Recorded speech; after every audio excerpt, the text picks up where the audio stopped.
All kids love fire.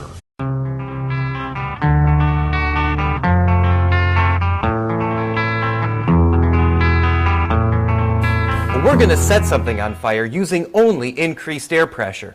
This fire syringe is an apparatus that can illustrate the relationship between a gas's pressure and temperature. It can also verify the first law of thermodynamics. When a gas is compressed rapidly, its temperature increases. Pushing on the gas increases the kinetic energy of the gas molecules. This increase in energy can be observed through an increase in the temperature of the gas.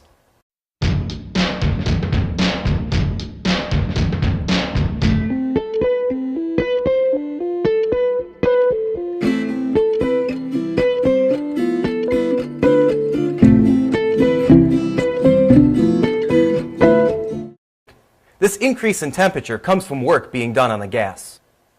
We're going to illustrate this concept using the fire syringe. Watch what happens when we compress the air inside.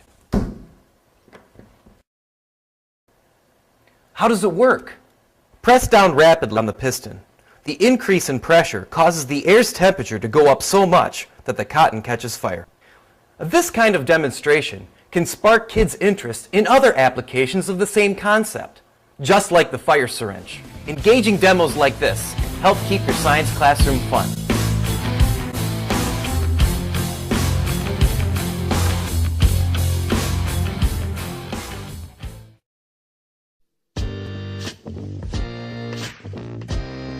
All kids love melting, and today we're going to melt something using only the power of heat transfer.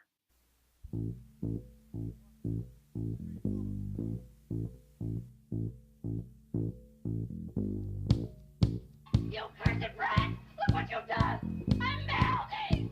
Melting! Oh, what a world! What a world!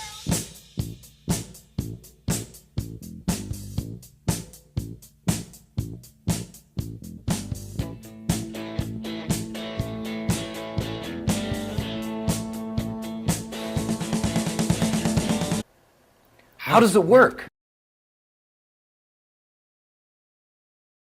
Conduction is essentially direct contact transfer where the molecules in one material are agitated on the material. Those moving molecules, which carry heat energy, do work on other molecules they are touching to transfer their energy. This is what is happening with the ice demonstration, where we see a material of aluminum and a material of plastic, and the aluminum transfers or conducts heat better, and so the room temperature heat gets to the ice first and melts it. Convection is heat transfer through a mass of fluids, in which a source will do work on part of the fluid and it will rise, and a colder part of the fluid will come in and take its place. Heat transfer by radiation is heat energy being carried by electromagnetic waves. It's also called thermal radiation.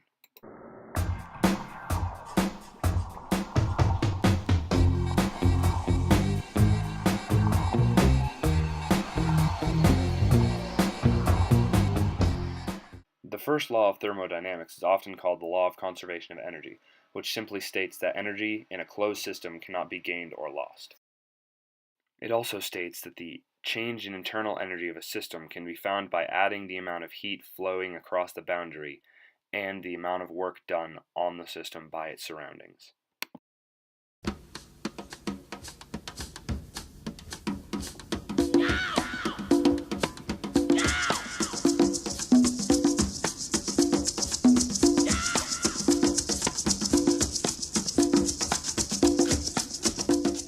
The second law of thermodynamics simply states that the entropy of a system always increases. Now, entropy is defined as the amount of thermal energy that is not available for work, or is already used up. Now, a simple way to think about this is like a room. The more and more you use the room, the more and more messy it's going to get. And even if you put effort into, cleaning it up, removing that mess, you've still created a problem where you've put in all that effort. That's just like a system, where the more and more the system is used or even exists, the entropy of the system is increasing. And if you put in effort, put in work, essentially, to remove that entropy, you have now created an entropy outside of the system. And while you step in to the system, and when you apply work to a system, you are now part of that system. And so when you apply work to a system to remove the entropy of the system, you've created a bigger system with even more entropy. from you attempting to fix the entropy of the smaller system. The third law is a bit more complicated, but it essentially states that the entropy of a system approaches a constant value as the temperature of the system approaches absolute zero. Now, absolute zero is an environment where there is absolutely zero heat energy. And it goes deeper to say that the constant value is based off of the amount of ground states that a certain material has, and a ground state is the lowest energy state of a particle or system. Engaging demos like this help keep your science classroom fun.